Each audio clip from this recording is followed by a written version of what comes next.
guruku tuh pernah bilang bahwa kalau sama-sama orang berilmu itu nggak mungkin berantem. Nah, masalahnya Gen Z itu gampang banget buat diadu domba. Mungkin karena banyak apa ya, Dim? Iya, kayak Karena jumlah kalian banyak. iya bener sih kayak. Jadi banyak tuh akhirnya kan kemudian kalau mayoritas itu kemudian apa namanya minat bacanya itu sangat sangat rendah tuh loh. Ya, Kemudian benar. mereka ketemu gitu loh. Nah yang bikin ramai itu benar mereka doang. Iya. Justru malah orang-orang yang tahu kalau misalkan berita ini nggak bener ya lebih milih buat diam gitu loh. Nah, Atau mungkin nggak terlalu. dilemanya di situ mungkin. Iya ya. Mungkin karena itu nggak penting bagi mereka, tahu nggak sih? Perdebatan itu gitu. Iya. Jadi yang rame itu biasanya memang bener-bener kayak nggak tahu apa-apa tuh, tahu nggak sih? Oke.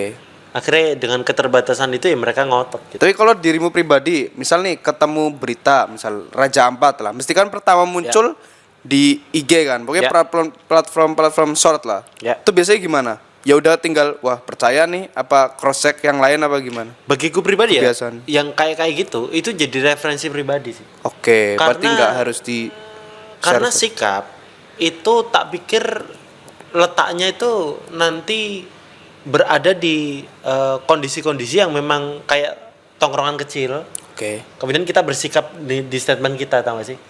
Nah itu dipakainya di situ. Oh. Bukan kemudian ada kewajiban harus nge-share loh, tau gak sih? Kalau kewajiban harus nge-share itu tak pikir secara normal mungkin 1-2 kali ya. Tapi kemudian Ya. setiap Kalau- topik kita share kayak refleksnya nggak gitu. Iya, tau gak sih? kayak seakan-akan tuh kayak ya biar ikut arus gitu loh, Bener. biar kelihatan. Contohnya kayak kan ada kan masanya di mana pokoknya tentang inilah Palestina lah, di mana ada masanya di mana ya kita harus sebagai seorang muslim tuh harus semuanya harus repost story tentang Palestina gitu, ada Ya. masanya gitu loh. Kalau misalkan nggak upload story berarti membela Israel gitu, ada tuh masalahnya gitu ya. Lebih agak personal tuh kalau Palestina ya. Ya. Jadi nah itu Raja Empat itu dia personal. Artinya personal bagi orang yang bersangkutan dengan itu. Ya. Sisanya itu kalau kita nyebutnya late majority. Jadi kita secara umum mendukung pembebasan Raja Empat. Benar. Tapi kemudian itu tidak dibuktikan dengan membuat story itu tiap hari, tau gak sih? Ya. Palestina itu ketika kamu nganggap itu personal, kamu akan ngelakuin itu tiap hari. Benar. Sama seperti Raja Empat. Bagi orang yang secara personal kena isu Raja Empat, mungkin ada saudara yang di sana, tinggal di sana. Jadi harusnya ya Palestina itu topik yang harus kita update terus lah ya. If you take it personal, yes. Nah, jangan upaya kita ngomongin ini itu agar kemudian orang tuh nyari tahu kenapa itu personal. Kan? Benar. Selain semua janji Allah terkait dengan Syam, kemudian Muslim itu satu tubuh, Islam itu knowledge-nya internasional, dia di luar semua itulah over semua alasan agama lah gitu. Itu kayak angel and devil gak sih? Kayak Benar.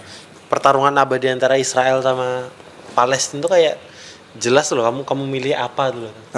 Dan dengan tidak bersikap di situasi itu, menurutku rusaknya di situ sih. Kok bisa ada pertarungan angel and devil, bacanya gimana tuh? Angel and evil segede itu dan kamu bisa nggak mihak gitu. Benar. El Clasico aja, tau gak sih? Refleksnya aku sih Barca, tau gak sih? El Clasico tuh, Iya, refleksnya tuh, kamu nggak pernah nonton Barca seumur hidup, atau nggak pernah ngikutin Liga Spanyol, Just straight to the point. kemudian lihat final, aku sih Madrid sih, gitu. Nah. Bisa gitu kok. Masalah ini aja abu-abu humanity gitu loh. nyata dan kemudian black and white-nya jelas gitu. Masa kita bisa skeptis untuk kemudian itu bukan urusanku, aneh banget gitu. Aneh. Aneh banget. Terakhir masalah topik tentang Gen Z dan milenial.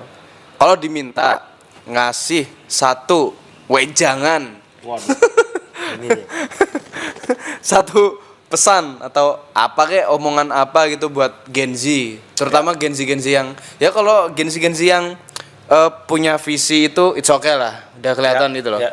Tapi kalau misalkan buat Gen Z yang nggak tahu arah, kayak misalkan nggak ada mentor atau mungkin ya bingung aja hidupnya mau kemana gitu loh, dan ngerasa hidupnya tuh fucked up gitu loh. Gimana menurutmu? Aku ngelihat Gen Z itu selalu ya, orang-orang itu berada di dalam hidupku tuh sebagai adik, tau gak sih? Oke. Karena adikku tuh juga 96. Jadi mungkin hitungannya Gen Z awal. Ya. Maka ketika diminta ngomong di depan mereka, aku ngeliatnya sebagai kayak ngasih wejangan ke adikku, tau gak sih? Maka dulu adikku tuh ngerantau di Jakarta. Dulu sebelum dia memutuskan pergi keluar kota, ya ini yang tak omongin bahwa di masa depan Islam itu perlu sekali profesional di satu bidang yang detail gitu. Maka kejarlah bidang yang kemudian dengan itu kamu tahu, kamu ketemu untuk apa Allah titipin talenta itu. Benar. Karena memang setiap orang tuh punya warnanya masing-masing yang kemudian Allah yang ngasih. Mungkin kamu akan lebih peka terhadap hitung-hitungan di saat temenmu lebih peka terhadap warna, tau gak sih? Benar. Lebih peka terhadap tes-tes tertentu. Allah ngasih base itu bukan tanpa alasan. Maka hiduplah untuk nyari itu. Sehingga nanti kemudian kita ketemu di satu titik yang sama untuk kemudian mewujudkan rahmatan lil alamin itu. Jadi ada kontribusimu di dalam dunia ini gitu.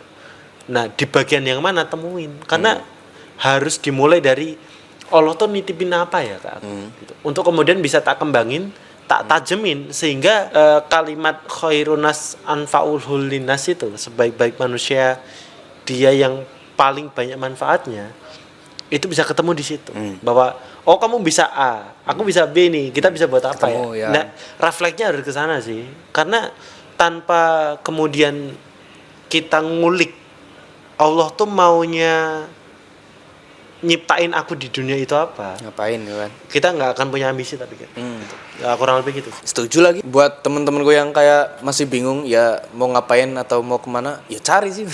Dicari. Ya bener. Nggak tahu tuh. Karena nggak mungkin Allah tuh nyiptain produk gagal. Bener, Aku kayak, percaya itu sih. Even itu mohon maaf ya, kayak mungkin difabel dan lain sebagainya. Artinya lahir dengan keterbatasan tertentu. Berapa banyak orang itu yang kemudian dia tahu posisinya di dunia ini dan sukses, tahu nggak sih? Lebih sukses daripada yang lengkap. Lahir itu lengkap gitu. Nggak tahu tuh, karena dia ketemu aja mungkin alasan Allah tuh nyiptain aku di posisi ini tuh, tahu nggak sih? Nah dari situ tajemin gitu. Karena warnanya, karakternya pasti akan beda. Sama-sama jualan bakso, sama-sama jualan kopi, dengan karakter tertentu, sentuhannya beda loh, Din. Benar. Sama-sama pegang kamera, Allah nitipin knowledge yang satu dan enggak ke yang lain, hasilnya beda. Sekolahnya sama, umurnya sama, mungkin lingkungan mentornya sama, tapi eksekusinya pasti akan berbeda gitu. Karena di situ Allah nitipin sesuatu ke dia dan enggak ke yang lain, tau gak sih? Ya, begitulah. Semangat untuk Gen Z dan semua generasi. Masuk itu Dim, kalau nyemangatin Gen Z harus nyemangatin yang lain juga. Harus. Boomer juga mesti semangatin tuh. Bener, harus ya kan. Berapa boomer enggak sih? Bener, berapa enggak, bener. Cuma ya buat yang baik-baik dan enggak sih, aku tetap doain semua sih yang harusnya gitu. Yang aneh-aneh juga tetap tak doain. Iya gitu. Ya pokoknya tetap lah, hormat lah, semangat lah, apa aja lah. Udah gitu aja guys hari ini. Ya, that's it. Thank you very much.